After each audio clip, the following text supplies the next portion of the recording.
Tanpa berlama-lama lagi, mari kita lanjutkan ke cerita berikutnya. Pada saat ini, pedang setengah bulan melayang di udara dan ketika menyadari bahwa Suli Guo tidak lagi dalam bahaya, ia mulai ragu-ragu. Meskipun tidak menyukai Wang Lin, pada akhirnya ia mencontoh Suli Guo dan melayang di samping Wang Lin. Lebih tepatnya, pedang setengah bulan mengikuti cara Suli Guo. Adapun Suli Guo yang berada di dalam pedang surgawi menatap pedang setengah bulan dan merasa sangat bangga. Lihat, bahkan iblis itu tidak dapat menaklukkan Xiao He, dan yang harus kulakukan hanyalah melambaikan jariku untuk menjadikannya adik laki-lakiku. Sepertinya pesonaku jauh lebih kuat daripada iblis ini. Memikirkan hal ini, dia merasa sangat senang dan berpikir, betapapun kuatnya iblis ini, dia tidak akan pernah bisa menandingiku dalam hal ini. Lagi pula, aku jauh lebih fleksibel daripada dia. Lagi pula, aku juga lebih beruntung dengan wanita cantik. Baik wanita cantik yang hebat, maupun wanita cantik yang kecil adalah milikku. Dia tidak bisa menandingiku dalam hal ini. Selain tingkat kultivasinya yang sedikit lebih tinggi dariku, aku lebih baik darinya dalam segala hal. Sayangnya, iblis yang luar biasa sepertiku jarang ada di dunia ini. Oh, kesepian ini. Suli Guo merasa sangat bangga dengan dirinya sendiri. Dia bahkan merasa lebih unggul. Sekarang dia memandang Wang Lin dari pedang surgawi dengan sedikit simpati dan kebanggaan. Wang Lin menampar tas penyimpanannya dan Suli Guo dengan cepat terbang masuk diikuti oleh pedang setengah bulan. Saat Suli Guo memasuki tas penyimpanan, dia tiba-tiba berhenti. Dia melihat ke kota kekaisaran di kejauhan dan berpikir, gadis cantik, saudara musuh sudah kembali. Aku tidak akan pergi lagi. Jika aku tidak bisa membawamu pergi, aku tidak akan meninggalkan kota iblis langit ini. Sementara itu di dalam pavilion pedang istana kekaisaran, pedang kaisar iblis bergetar, kemudian berubah menjadi wujud seorang gadis. Dia mengernyitkan hidungnya dan berkata dengan kejam, roh pedang yang hina dan tak tahu malu itu sebaiknya tidak membiarkanku melihatnya lagi. Jika aku melihatnya lagi, bahkan jika itu bertentangan dengan perintah kaisar, aku akan mengambil pedang itu dan mengirisnya menjadi dua. Saat ini, setelah menyimpan kedua pedangnya, Wang Lin kembali ke kota Hong. Hari telah berlalu dan sekarang sudah malam saat Wang Lin terbang menuju Mo Mansion. Saat terbang, dia mengerutkan kening, berhenti dan bergumam pelan. Siapa itu? Beberapa orang muncul di sisi lain jalan panjang ini. Ada laki-laki dan perempuan di antara mereka, dan semuanya berada pada tahap transformasi jiwa. Beberapa bahkan telah mencapai tahap pertengahan dan akhir transformasi jiwa. Ekspresi Wang Lin tampak tenang saat dia menatap para kultivator di hadapannya tanpa berbicara sama sekali. Dia tidak melihat niat membunuh yang terpancar dari mereka, tetapi malah merasakan kesedihan dan kemarahan yang mendalam. Seorang pria berjubah putih berjalan keluar dari kelompok itu. Dia tampak berseri-seri saat dia menggenggam tangannya ke arah Wang Lin dan berkata, aku sudah mendengar tentang ketenaran saudara Wang Lin di planet Tianyun. Pertarungan di kompetisi Jenderal Iblis beberapa hari yang lalu membuatku dan yang lainnya semakin mengagumimu. Wang Lin menatap semua orang dan sedikit banyak tahu apa yang mereka pikirkan. Pada saat ini, dia juga menggenggam tangannya dan berkata, kamu terlalu menyanjungku. Pria berjubah putih itu mendesah dan berkata lagi, aku adalah Master Sekte Junior dari Sekte Pedang Giok. Aku dipaksa untuk terlibat dalam kompetisi Jenderal Iblis. Tindakan saudara Wang beberapa hari yang lalu seperti pukulan di kepalaku dan membangunkanku. Di tanah roh iblis ini, kita para kultivator lebih rendah daripada semut. Jenderal Iblis tidak bisa dibunuh, dan membunuh Jenderal Iblis berarti kita mati bersama mereka. Jadi pada akhirnya, hanya kultivator yang akan mati. Kita seperti aktor yang tampil untuk kesenangan para jenderal iblis. Mendengar kata-katanya, Wang Lin merenung sejenak dan tidak berbicara. Saudara Wang, ini adalah pengikut jenderal iblis Audi. Pria itu menunjuk ke orang di sampingnya, seorang pria parubaya yang mengenakan jubah tahu melangkah keluar, lalu menggenggam tangannya dan dengan hormat berbicara. Rekan kultivator Wang, kematian Audi juga telah menyadarkanku. Meskipun berkah di tanah roh iblis itu baik, tetapi apa gunanya jika aku tidak memiliki kehidupan untuk menikmatinya? Segera pria berjubah putih itu menghela nafas sejenak dan berkata lagi, bertarung di sini untuk menghibur para jenderal iblis bukanlah pilihan kami. Para kultivator yang bersamaku ini siap untuk meninggalkan kota iblis langit. Hari ini kami di sini untuk mengucapkan selamat tinggal kepada rekan kultivator Wang. Setelah mengatakannya, dia menarik nafas dalam-dalam dan terbang ke langit. Beberapa kultivator di belakangnya mengucapkan selamat tinggal kepada Wang Lin dan menghilang di balik cakrawala. Wang Lin berdiri terdiam sambil menatap kemana semua kultivator itu pergi dan dia merenung dalam hatinya. Para kultivator adalah orang-orang yang menentang surga dan secara alami memiliki harga diri. Jika mereka tunduk demi kekuasaan, maka mereka tidak lagi menentang surga, tetapi hanyalah beradaptasi. Namun melawan langit memiliki makna tersendiri. Para kultivator yang pergi tidak memberontak, tetapi menghindar. Pemberontakan sejati adalah tidak menghindari dunia, tidak menghindari takdir, tidak menghindari hukum-hukum surga, tetapi melawan semuanya. Para kultivator tanpa dau mereka sendiri bukanlah lagi kultivator. Wang Lin tidak terbang lagi tetapi berjalan menyusuri jalan. Terlihat bayangannya di bawah sinar bulan sangat panjang. Kultivasi, memberontak surga, memiliki dau mereka sendiri. Wang Lin perlahan berjalan sambil memikirkannya. Setelah waktu yang tidak diketahui, Momensen muncul di hadapannya. Cahaya dari lentera di luar Momensen sangat lembut, seperti mercusuar cahaya di kegelapan. Wang Lin berhenti berjalan dan diam-diam menatapnya. Meski cahayanya kecil, dia dapat menerangi pelakat Momensen. Angin malam membuat lentera bergoyang, dan bahkan api di dalamnya pun ikut berkedip-kedip. Meskipun cuaca seperti ini, tetapi api lentera tetap menyala dengan keras kepala.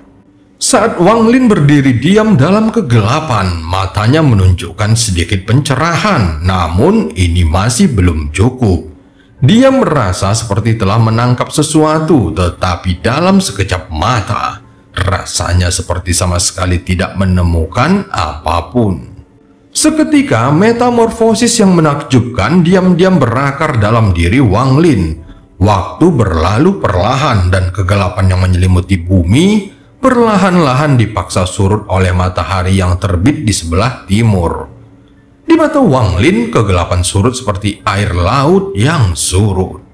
Pada saat ini, seakan-akan kilat menyambar pikiran Wang Lin sementara alunan sitar bergema di kepalanya. Pada saat ini, seakan-akan dia telah mencapai momen pencerahan.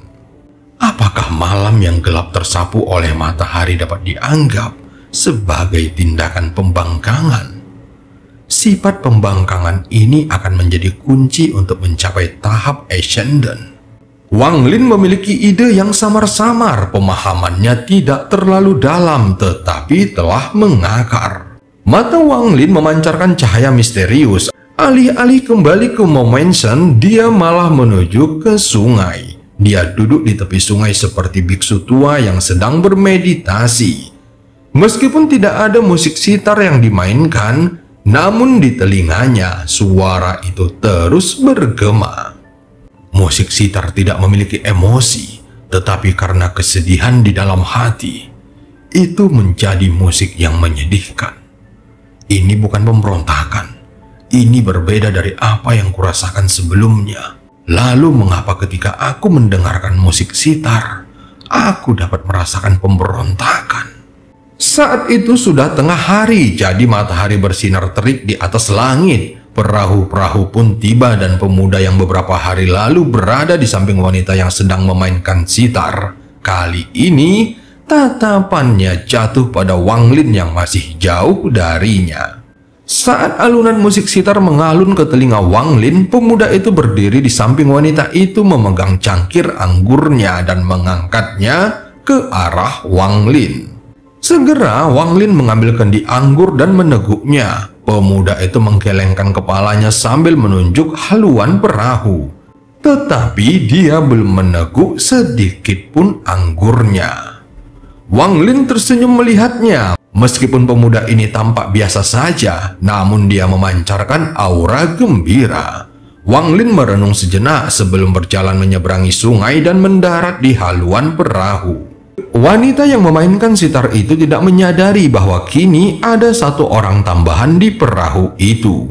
Dia terus memainkan musik yang dipenuhi dengan kesedihan. Pemuda itu tersenyum dan menghabiskan seluruh isi cangkirnya, lalu melambaikan lengan bajunya dan duduk.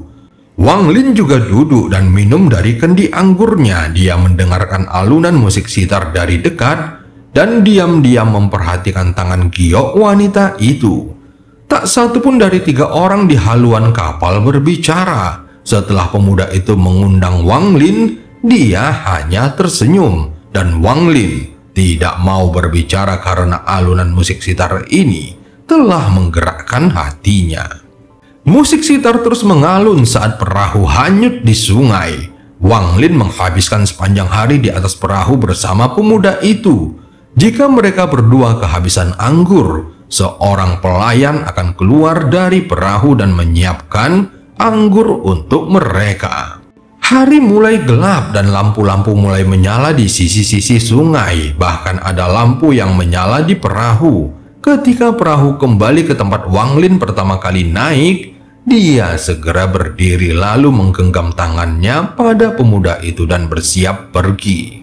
Pada saat ini, pemuda yang seharian tidak berbicara berkata dengan lembut. Saudara tampaknya memiliki pemahaman yang berbeda saat mendengarkan musik sitar. Mendengar ini, Wang Lin berhenti sejenak dan berkata, itu mengingatkanku pada seorang teman lama. Mendengar kata-kata Wang Lin, pemuda itu menganggukkan kepalanya lalu minum dari cangkirnya lagi dan berkata dengan getir. Tidak heran, mereka yang tidak memiliki kekhawatiran tidak akan tergerak oleh alunan sitar ini. Sepertinya saudara sama sepertiku. Ketika keduanya berbicara, wanita yang memainkan sitar itu pun bergetar dan alunan musik sitar ikut bergetar bersamanya. Jika saudara tidak ada kegiatan, bagaimana kalau kita berdua minum sampai fajar sambil mendengarkan alunan sitar Nona Ming Xuan? Wang Lin merenung sejenak lalu menatap pemuda itu dan mengangguk. Bagus. Pemuda itu tersenyum tipis sambil menuangkan secangkir lagi dan berkata dengan lembut. Aku telah mengamati saudara selama beberapa hari ini. Meskipun saudara berada di tepi sungai, namun hatimu tidak ada di sana. Seolah-olah saudara hanyalah seorang pejalan kaki. Setelah menegak minumannya, Wang Lin berkata dengan tenang. Aku hanyalah orang biasa. Bahkan jika aku hanya seorang pejalan kaki, itu hanyalah ilusi. Apakah kamu tidak sama? Meskipun jiwamu ada di sini, tetapi tubuhmu ada di tempat lain. Pemuda itu menatap Wang Lin dengan penuh arti dan berkata, terlalu banyak tamu yang tidak sopan di rumah. Di sana terlalu berisik. Jadi jiwaku datang ke sini untuk mencari kedamaian. Wang Lin segera berkata dengan lembut dan menatapnya. Jadi kamu adalah seorang pria yang memiliki keluarga? Pemuda itu tidak menjawabnya, tetapi malah bertanya. Saudara tidak punya rumah? Benar, aku sebenarnya punya, tetapi letaknya sangat jauh. Seketika lembah di planet Sujaku langsung muncul di pikiran Wang Lin. Apakah ada orang lain di rumah? Tidak ada. Kamu? Wang Lin segera mengambil kendi anggur dan meminumnya lagi. Aku punya keponakan, tetapi dia sangat nakal dan baru-baru ini dia diganggu oleh pelanggan yang tidak baik. Sambil berbicara tentang hal ini, pemuda itu tersenyum. Keduanya mengobrol sebentar sebelum kehabisan kata-kata. Lalu mereka hanya duduk diam di sana. Bermandikan cahaya bulan, keduanya mendengarkan alunan musik sitar sambil minum anggur. Malam pun berlalu, secercah cahaya muncul di cakrawala dan perlahan-lahan menerangi bumi. Ming Xuan sudah lama pergi beristirahat, tetapi kedua lelaki ini masih duduk tak bergerak di atas perahu. Meskipun sitar tidak lagi dimainkan, tetapi alunan musik sitar masih terngiang di telinga mereka. Wang Lin mengambil kendi anggur dan menggenggam tangannya ke arah pemuda itu. Kemudian dia melangkah dan menghilang ke dalam kabut pagi. Di dalam kota kekaisaran, babak pertama kompetisi Jenderal Iblis telah berakhir. Hanya tersisa 48 Jenderal Iblis dari ratusan yang hadir. Sisanya semuanya kalah atau didiskualifikasi karena sekali menang dan sekali kalah. Selama beberapa hari babak pertama berlangsung, tidak ada seorang pun selain Audi yang menderita luka parah di antara para Jenderal Iblis. Namun, ada kematian dan luka-luka yang sangat serius di antara para kultivator. Bagaimanapun, ini adalah pembantaian antar kultivator. Ketika orang-orang dari sekte pedang Daluo melawan para Jenderal Iblis, mereka berhenti tanpa melakukan banyak kerusakan. Namun terhadap para kultivator, mereka sangat kejam, seolah-olah mereka mencoba untuk menunjukkan kekuatan.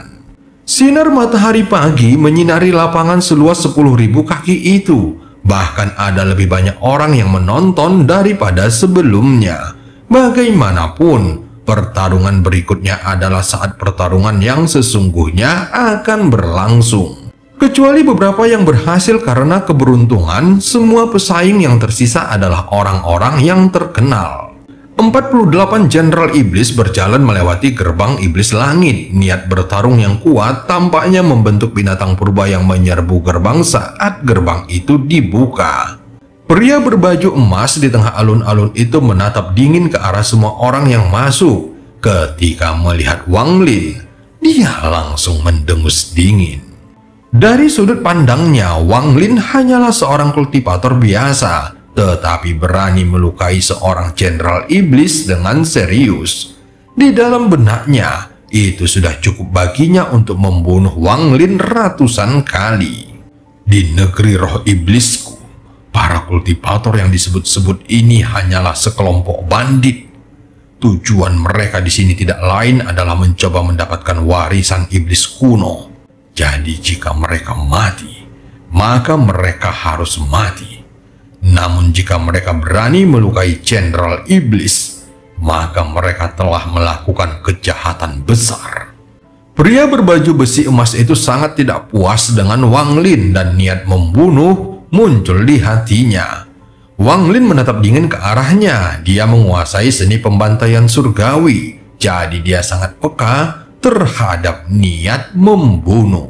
Setelah para Jenderal Iblis dan para pengikutnya berjalan melewati gerbang Iblis Langit, gerbang itu perlahan tertutup dengan suara gemuruh.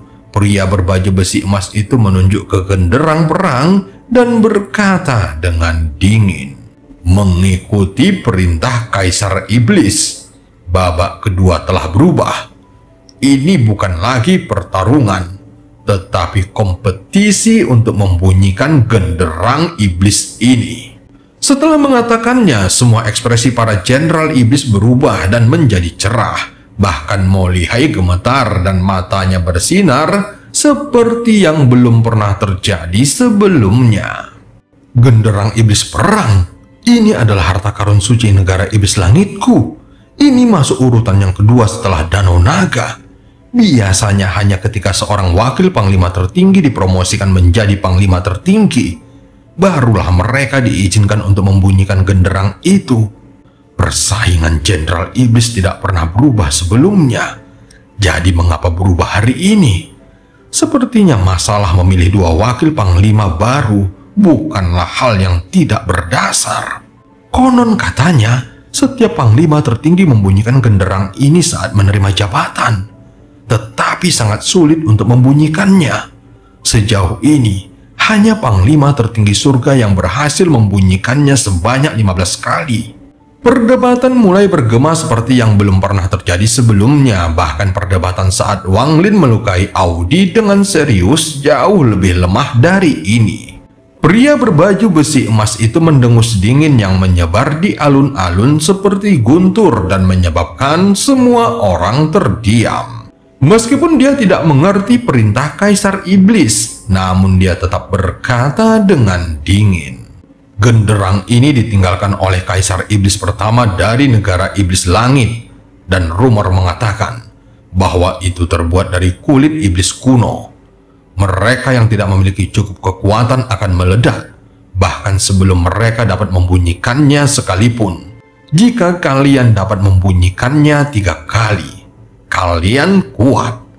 Jika kalian dapat membunyikannya 6 kali, kalian adalah seorang jenius yang diberkati oleh surga.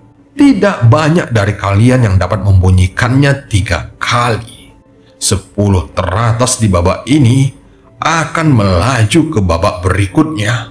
Aturan ronde ini adalah jumlah dari Jenderal Iblis dan pengikutnya dapat membunyikan genderang akan diakumulasikan. Setelah pria berbaju besi emas itu selesai berbicara, dia tidak memberi kesempatan kepada orang-orang untuk mulai berbicara lagi. Dia langsung menunjuk seseorang di antara kerumunan dan berkata, "Jenderal Iblis Yusen, keluarlah." Seseorang berjalan keluar dari kelompok Jenderal Iblis. Matanya dingin dan baju besinya mengeluarkan suara renyah saat dia berjalan. Dia segera tiba di depan genderang iblis. Saat dia melihat genderang iblis, matanya tiba-tiba berbinar dan hasrat bertarung yang kuat di dalam hatinya pun menyala. Dia tidak langsung bertindak, tetapi berdiri diam di sana dan mengatur energi spiritual iblis di dalam tubuhnya untuk memastikan dia dalam kondisi prima. Lagi pula dia tidak yakin untuk membunyikan genderang ini karena baginya genderang ini seperti relik suci.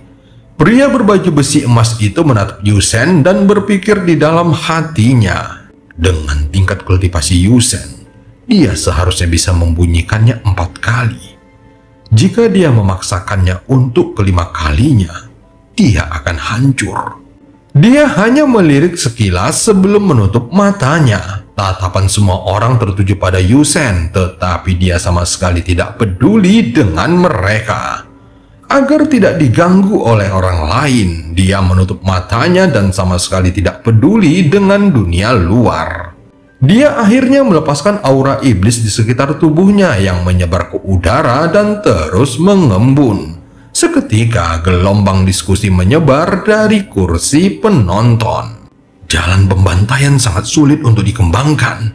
Yusen ini telah mengembangkannya selama bertahun-tahun. Dan sebagai orang pertama, aku khawatir dia pasti akan menjadi terkenal. Siapa tahu genderang iblis ini terbuat dari kulit iblis kuno. Bahkan jika Yusen dapat membunyikannya, dia akan terluka karena serangan baliknya. 8 panglima tertinggi juga menatap Yusen dengan pandangan penuh minat. Namun mereka tidak perlu berbicara seperti yang lain. Mereka hanya perlu satu pandangan untuk dapat melihat dengan jelas apa yang sedang terjadi. Meskipun keenam wakil panglima tertinggi tidak memiliki wawasan seperti panglima tertinggi lainnya, mereka masih memiliki tingkat kultivasi yang tinggi, sehingga mereka dapat melihat beberapa petunjuk tentang masalah ini. Hanya wakil panglima tertinggi Suan yang tidak melihat Yusen sama sekali, tetapi malah melihat ke arah Wang Lin. "Wang Lin, aku penasaran berapa kali kamu bisa membunyikannya." Tepat saat dia memikirkan hal ini, wakil panglima tertinggi kuning tersenyum. "Wakil panglima tertinggi Suan, Aku khawatir aku akan memenangkan taruhan kita. Kultivator yang kamu pilih hanya bisa maju sendirian, jadi dia pasti akan kalah." Wakil Panglima tertinggi Suan mendengus dingin saat mendengarnya dan berkata, "Tunggu saja dan lihat. Orang ini jelas tidak sesederhana yang kamu pikirkan." Saat mereka berdua berbicara, Yusen tiba-tiba membuka matanya dan seolah-olah dewa perang telah turun ke tubuhnya. Cahaya yang dilepaskan dari matanya seterang bulan. Raungan yang terdengar seperti suara harimau atau naga keluar dari mulut Yusen. Kemudian dia melompat ke udara seperti pedang yang baru saja terhunus dan terbang langsung ke genderang iblis. Saat berada di udara, kedua jarinya membentuk pedang. Pada saat ini, seluruh energi di dalam tubuhnya berkumpul di jari-jarinya. Lalu dia menusuk kedua jarinya ke arah genderang iblis. Seketika genderang iblis tenggelam sedikit, tetapi hanya sebagian kecil. Tepat setelah tenggelam sedikit, genderang itu langsung bangkit kembali. Suara genderang yang terdam bergema di langit. Suara itu menyebar ke seluruh alun-alun. Suaranya dapat didengar di seluruh kota kekaisaran dan bahkan mempengaruhi sebagian kecil kota iblis langit. Pada saat genderang itu berbunyi, Yusen merasakan kekuatan yang tak terbayangkan datang dari genderang iblis itu. Kekuatan itu langsung menembus tubuhnya. Wajah Yusen menjadi pucat dan matanya dipenuhi dengan niat membunuh. Alih-alih mundur, dia malah melangkah maju dan kedua jarinya mendarat di genderang iblis itu lagi. Yusen meraung dan energi spiritual iblis di sekitarnya berubah menjadi berbagai wajah. Setiap wajah memiliki ekspresi yang berbeda, tetapi semuanya dengan cepat menghilang. Setiap kali satu wajah menghilang, wajah lainnya pun muncul. Pembantaian pemakan jiwa lapisan pertama. Suara Yusen seakan datang dari kedalaman neraka. Setelah dia meneriakkan ini, semua wajah yang kesakitan seakan-akan menemukan jalan keluar dan dengan marah menyerbu ke arah tangan kanan Yusen. Segera seluruh tangan kanannya melepaskan cahaya biru yang menyilaukan. Yusen mengeluarkan raungan, lalu tangan kanannya membentuk telapak tangan dan menghantam genderang iblis. Sebelum dia menyentuh genderang iblis, angin yang diciptakan oleh kekuatan itu mendarat di genderang tersebut. Suara genderang ketiga bergema di seluruh dunia. Pada saat ini, semua orang di dekatnya tergerak. Meskipun ada beberapa trik di balik penggunaan angin yang diciptakan oleh telapak tangan untuk memukul genderang, ini menunjukkan betapa kuatnya mantra pembantaian pemakan jiwa. Setelah angin berlalu, tangan kanan Yusen menekan genderang. Hampir pada saat dering ketiga berbunyi, dering keempat segera menyusul. Kedua bunyi itu menyebar bagaikan guntur yang menggelegar.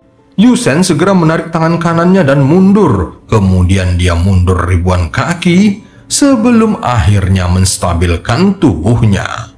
Wajahnya memerah dan dia memaksakan diri untuk tidak memuntahkan darah. Tangan kanannya gemetar dan dia kehilangan semua sensasi karenanya. Dia telah menggunakan lebih banyak 80% energi spiritual iblis dalam tubuhnya pada mantra itu. Segera pria berbaju besi emas berkata perlahan, 4 kali, "Pengikut Jenderal Iblis Yusen, keluarlah." Yusen segera menarik nafasnya dalam-dalam dan berkata, "Aku tidak punya pengikut." Dan cerita pun berakhir. Sampai ketemu di part selanjutnya.